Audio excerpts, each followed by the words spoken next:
కాలంలో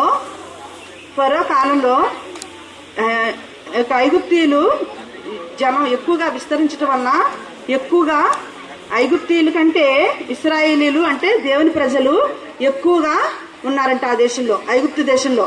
కాబట్టి వారు ఆ రీతిగా మనం ఎక్కువగా ప్రబలమైపోయినప్పుడు మనం వారి చేతిలో ఓడిపోవడానికి కారణం ఉంటుంది కనుక వారిని ఏం చేయాలనుకున్నారంట, పుట్టబోయే శిశువుల్ని వారిని అటువంటి దేవుని శక్తితో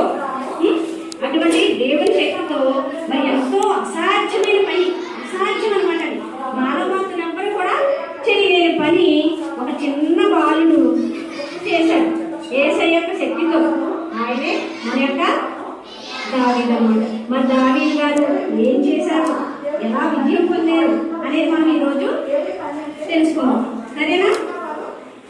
మనం చెప్పుకున్నాం కదా, దావీదుకి ఎంతమంది అన్నదమ్ములు ఉన్నారు? దావీదు గారు కాకుండా ఇంకా 7 అన్నదమ్ములు ఉన్నారన్నమాట. ఉంటే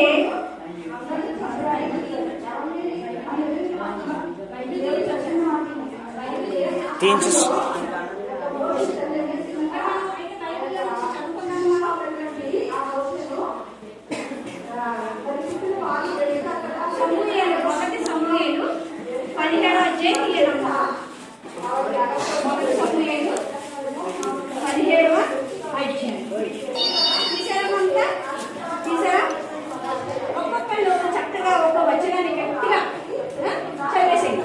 పైగా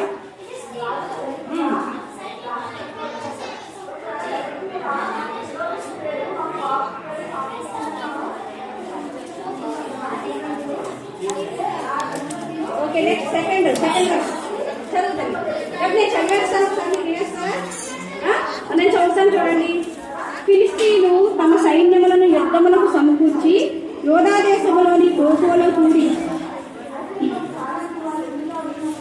ఏఫెస్తమ్మీము దగ్గర సోకును అజేకాకును మధ్యను దిగి ఉండగా సౌలును ఇశ్రాయేలీయులను కూడి వచ్చి ఏలాలోయలో దిగి ఫిలిష్తీయులకు ఎదురుగా యుద్ధ పంక్తులు తీర్చారు.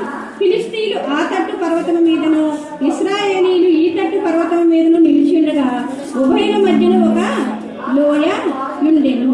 మనం ఈ 2 వచనాలు చూసుకున్నప్పుడు మనకు ఏమర్థమవుతుంది?